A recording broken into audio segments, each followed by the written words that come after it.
অনেকেই জানে না যে পুর ভরা পাকা তাল দিয়ে যে এত সুন্দর লোভনীয় পিঠা তৈরি হয়। একটু খেলে মন চাই যেন বারে বারে বানিয়ে খাই। সব পিঠার থেকে এই পিঠা স্বাদ হয় সেরা।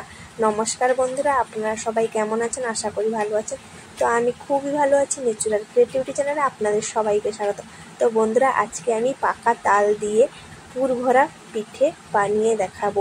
খুবই সুন্দর হয়, খেতে হয় দুর্দান্ত, টেস্ট হয় অতুলনীয়। সব পিঠার থেকে এই পিঠার স্বাদ কিন্তু সেরা হয়।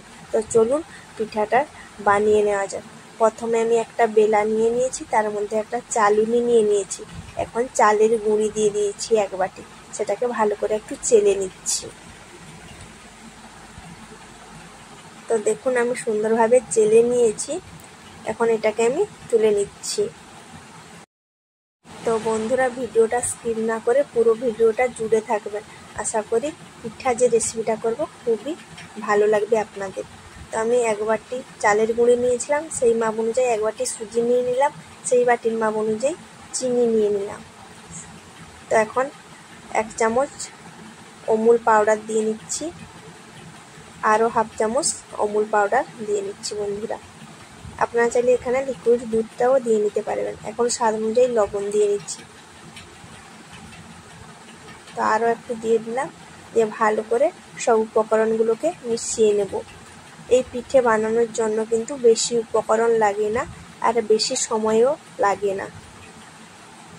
কয়েকটা উপকরণ দিয়ে আপনারা ঝটপট করে এই লোভনীয় পুর ভরা পিঠাটা বানিয়ে নিতে পারবেন। তো এখন দিয়ে দিচ্ছি তালের কাঠ। তো আমি 1/2 বাটি তালের কাঠ দিয়ে নিচ্ছি। আপনারা পছন্দ অনুযায়ী তালের কাঠটা দিয়ে নিতে পারেন, বেশি কিংবা কম করে নিতে পারেন। এই সব উপকরণগুলোকে ভালোভাবে মিশিয়ে নিচ্ছি। তো এইভাবে হাত দিয়ে ভালোভাবে মিশিয়ে নিয়েছি। দেখুন, যেহেতু এখানে আমি মোটা চিনিটা দিয়েছি, আপনারা চাইলে চিনিটাকে গুঁড়ো করেও দিয়ে নিতে পারেন। তো ভালোভাবে মিশিয়ে নিয়েছি। দেখুন, এখন আমি এটাকে আধা ঘন্টার মতন ঢাকনা দিয়ে ঢাকিয়ে দেব। যেহেতু মোটা চিনিটা দিয়েছি, সেটা দিলে ভালোভাবে মিশে যাবে, গলে যাবে। তো অন্যদিকে আমি একটা নারকেল নিয়েছি, নারকেলটাকে ফাটিয়ে নিচ্ছি প্রথমে। তো ফাটিয়ে নিয়েছি। দেখুন, জলটা বের করে নিচ্ছি গ্লাসে। কতটা জল বেরোচ্ছে দেখুন নারকেল থেকে।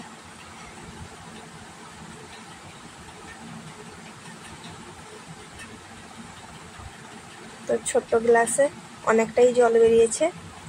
এবং নারকেলটাকে 2 ভাগে ভাগ করে নিচ্ছি বন্ধুরা। তো দেখুন কতটা সুন্দর পুরুষ্টি হয়েছে, খুবই সুন্দরভাবে পুরুষ্টি হয়েছে নারকেলটা। আর দেখতে কতটা সুন্দর লাগছে দেখুন বন্ধুরা, বেশ লোভনীয় হয়েছে নারকেলটা। তো এখন এটাকে আমি ভালোভাবে পুড়িয়ে নিচ্ছি।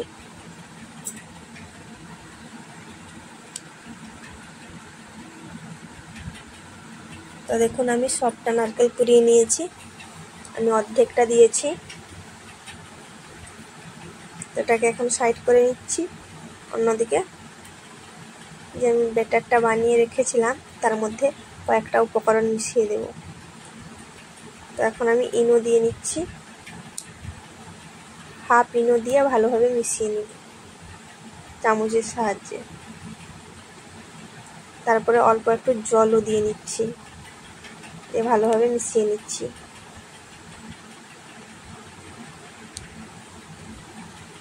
তো ভালোভাবে মেশানো হয়ে গেছে। যত মেশাবেন ততই পিঠাটা সুন্দর হবে। এখন গ্যাস জ্বালিয়ে নিয়েছি, কড়াই বসিয়ে দিয়েছি। কড়াইয়ের মধ্যে জল দিয়ে নিচ্ছি অল্প। জলটা ফুটে গেছে। এখন আমি চিনি দিয়ে নিচ্ছি, তার মধ্যে কয়েকটা এলাচ দিয়ে নেব। চিনিটা ভালোভাবে গলে যাবে জলের মধ্যে। তো একটাই এলাচ দিলাম, আপনারা চাইলে 1টা কিংবা 2টো দিয়ে নিতে পারেন। তো ভালোভাবে জলের সঙ্গে মিশিয়ে নিয়েছি চিনিটা।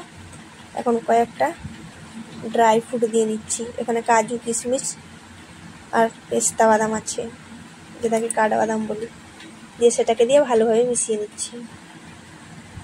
তো এখন দিয়ে নেব নারকেল কুড়ো, যেটা নারকেলটা কুড়িয়ে রেখেছিলাম। তো অল্প অল্প করে দিয়ে নিচ্ছি। তো এখন এটাকে ভালোভাবে মিশিয়ে নিচ্ছি বন্ধুরা। দিয়ে একটা পুর তৈরি করে নেব। আপনারা চাইলে চিনির জায়গায় গুড়ও দিয়ে নিতে পারেন। আমার পুরটা রেডি হয়ে গেছে দেখুন। এখন আমি একটা প্লেটে তুলে নিচ্ছি। এই পিঠাটা খেতে কিন্তু খুবই সুন্দর লাগে। এই পিঠাটা একবার হলে বাড়িতে বানাবেন বন্ধুরা, এর স্বাদ কিন্তু সব পিঠেকে হার মানাবে এই পিঠাটা যদি একবার বানিয়ে খান। তো দেখুন আমি পুরটা করে নিয়েছি। অন্যদিকে যে ব্যাটারটা বানিয়ে রেখেছিলাম তার মধ্যে এখন দিয়ে দেবো আমি নারকেল কুড়ো। তো কতটা সুন্দর হয়েছে দেখুন ব্যাটারটা, একদম পাতলা কিংবা ঘন করা চলবে না, এইভাবে করতে হবে। তো নারকেল কুড়োটা দিয়ে নিচ্ছি, দিয়ে এটাকে ভালোভাবে মিশিয়ে নিচ্ছি। নারকেল কুড়োটা দিলে পিঠাটা খেতে কিন্তু দারুণ টেস্ট হয়। যত মেশাবে ততই কিন্তু পিঠাটা সুন্দর হবে। তো এখন একটু হাতে ঘি নিয়ে নিয়েছি, এটা একদম পিওর দেশি ঘি, দিয়ে বাটির চারদিকে দিয়ে দিলাম। এখন একটা পেপার নিয়েছি, এটাকে আমি মাপ করে কেটে নেব। তো সুন্দরভাবে আমি কাঁচি দিয়ে কেটে নিচ্ছি। আপনারাও প্রথমে এইভাবে মাপ করে নেবেন, তারপরে কেটে নেবেন। তো আমার কাটা হয়ে গেছে দেখুন বন্ধুরা। এখন এই বাটির মধ্যে এটাকে দিয়ে নেব। তো বাটির মধ্যে দিয়ে নিয়েছি দেখুন, খুব সুন্দরভাবে সেট হয়ে গেছে, দেখতে পাচ্ছেন। তো এখন আমি যে পুরটা করে রেখেছিলাম সেটা নিচে দিয়ে নিচ্ছি, সুন্দরভাবে একটু সাজিয়ে নিচ্ছি। এটা একদম জলে ভাপা পিঠা হবে বন্ধুরা, জলে দিয়ে এটাকে আমি ভাপিয়ে নেব এই পিঠাটাকে। তো এখন যে ব্যাটারটা বানিয়ে রেখেছিলাম সেটাকে দিয়ে নিচ্ছি, দিয়ে হাত দিয়ে একটু সমান করে নিতে হবে, দিলে চারদিকে সুন্দরভাবে সেট হয়ে যাবে। দেখুন একটু আঙ্গুল দিয়ে সেট করে নিতে হবে বন্ধুরা, চারদিকে ঘুরিয়ে ঘুরিয়ে বাটিটা। তো এর উপরে আবার পুর দিয়ে দিলাম, পুর দিয়ে সুন্দরভাবে আবার সাজিয়ে নেব। তো আবার একটু ব্যাটার দিয়ে দিলাম। ব্যাটারটা দেখুন একবারে থকথকে হয়েছে, একদম পাতলা কিংবা একদম ঘন হয়নি। তো এখন আরও একবার পুর দিয়ে নিচ্ছি। আপনারা চাইলে দুটো লেয়ারও করতে পারেন, তো আমি এখানে 3টা লেয়ার করে দিচ্ছি। পিঠাটা খেতে কিন্তু দারুণ হবে। তো দেখুন সুন্দরভাবে পুর দিয়ে সাজিয়ে নিলাম। তো এখন উপরে আমি ব্যাটারটাকে দিয়ে নেব। তো সব ব্যাটার আমি এখন দিয়ে নিচ্ছি, আর বাকি যেটা ছিল, বৃষ্টির দিনে যদি এইরকম একটা পিঠা থাকে বন্ধুরা, তাহলে কোনো কথাই হবে না, জাস্ট জমে যাবে। তো সুন্দরভাবে আমি ব্যাটারটা দিয়ে দেখুন সমান করে নিয়েছি, আর উপরে বাকি যে পুরটা ছিল সেটাকেও দিয়ে নিচ্ছি, সুন্দরভাবে সাজিয়ে নেব। আপনারা চাইলে কিন্তু দুটো লেয়ারও করতে পারেন, আপনাদের যেটা পছন্দ আপনারা সেটাই করে নেবেন। তো সুন্দরভাবে পিঠাটাকে সাজিয়ে নিয়েছি। এখন গ্যাসটা জ্বালিয়ে নিয়েছি, জল বসিয়ে নিচ্ছি, জলটাকে ভালোভাবে গরম করে নিয়েছি বন্ধুরা। এখন একটা ফুটো করা বেলা দিয়ে দিলাম দেখুন, তার মধ্যে আমি পিঠাটাকে বসিয়ে নিলাম। এটা কিন্তু ভাপে হবে, জলের ভাপে এটা হবে। তার উপরে কাঁচ দিয়ে দিলাম। তো এখন কাঁচের ঢাকনাটা দিয়ে সুন্দরভাবে ঢাকিয়ে নিয়েছি। তো বন্ধুরা গ্যাসের আঁচটাকে মাঝারি আঁচে রেখে 45 মিনিটের পর আমি ফিরে আসছি, এটা ধীরে ধীরে হয়ে যাবে। তো দেখুন আমি মাঝখানে দেখাচ্ছি 20 মিনিটের পর। তো দেখুন কত সুন্দর পিঠাটা ফুলে গেছে, আর চারিদিকটা দেখুন কতটা সুন্দর হয়েছে। তো আমি 45 মিনিটের পর ফিরে এসেছি বন্ধুরা। এখন আমি খুলে দেখাবো পিঠাটা কেমন হয়েছে। তো কত সুন্দর উপরের থেকে ফুলে গেছে দেখুন, আর নারকেল কাজু কিশমিশ পুরো ফুটে বেরিয়ে গেছে। তো এখন একটা কাঠি নিয়েছি, কাঠি নিয়ে দেখবো যে পিঠাটা হয়েছে কি হয়।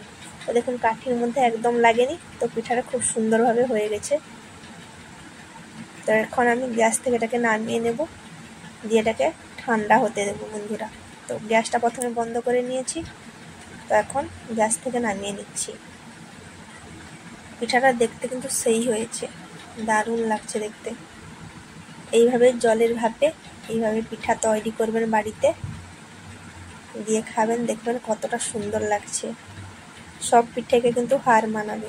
আমি পিঠাটাকে ভালোভাবে ঠান্ডা করে নিয়েছি বন্ধুরা। দেখুন, এটাকে এখন সুন্দরভাবে আমি উঠিয়ে নেব। যত রকম পিঠা আছে এই পিঠা স্বাদে হয় সেরা। তো এখন আমি একটা ছুরি দিয়ে উঠিয়ে নিচ্ছি। দেখুন সাইডগুলো কিন্তু ছেড়ে গেছে দেখুন বন্ধুরা, তবুও ছুরি দিয়ে সাইডগুলোকে ভালোভাবে আমি ছাড়িয়ে নিচ্ছি। তো সুন্দরভাবে ছাড়িয়ে নিয়েছি। এখন আমি এটাকে ঢেলে নেব এই প্লেটের মধ্যে। এই পিঠাটা কিন্তু মুখের মধ্যে দিলেই মিলিয়ে যায়, নরম তুলতুলেও হয় খেতে। তো দেখুন কত সুন্দর হয়েছে, দারুণ হয়েছে বন্ধুরা। দেখুন যেরকম পুর দিয়েছিলাম নারকেলের সেই রকম আছে। দেখুন চারদিকটা দেখুন, ভেতরের পুরগুলো দেখা যাচ্ছে। দেখুন কতটা সুন্দর হয়েছে, পুরো লালচে হয়ে গেছে। এই পিঠাটা কিন্তু ধীরে ধীরে হয়, তো হাত দিয়ে দেখাচ্ছে দেখুন কতটা নরম হয়েছে। তো উল্টে দিলাম পিঠাটা। এই লোভনীয় পুর ভরা পিঠা যদি একবার খাবেন তাহলে বারে বারে মন চাইবে যেন আরও একবার বানিয়ে খাই। আর বৃষ্টির দিনে যদি এই পিঠা থাকে বন্ধুরা, তাহলে তার কোনো কথাই হবে না। তো বন্ধুরা একটু কেটে দেখাচ্ছি পিঠাটা কেমন হয়েছে। দেখুন তো কতটা সুন্দর হয়েছে দেখুন পিঠাটা, চারিদিকে পুরো পুর ভরা পিঠা, একদম সুন্দরভাবে হয়ে গেছে। দেখেই কিন্তু লোভ লাগছে, পুরো রসালো হয়েছে। আর মাঝে মাঝে লেয়ার দেওয়ার জন্য পিঠাটা খেতে আরও দারুণ লাগে। তো মাঝখানে দেখুন পুরটা দেখা যাচ্ছে, একদম কাজু কিশমিশ নারকেল পুরোই ভর্তি। তো এখন আমি এটাকে খেয়ে দেখাবো যে কেমন হয়েছে টেস্ট।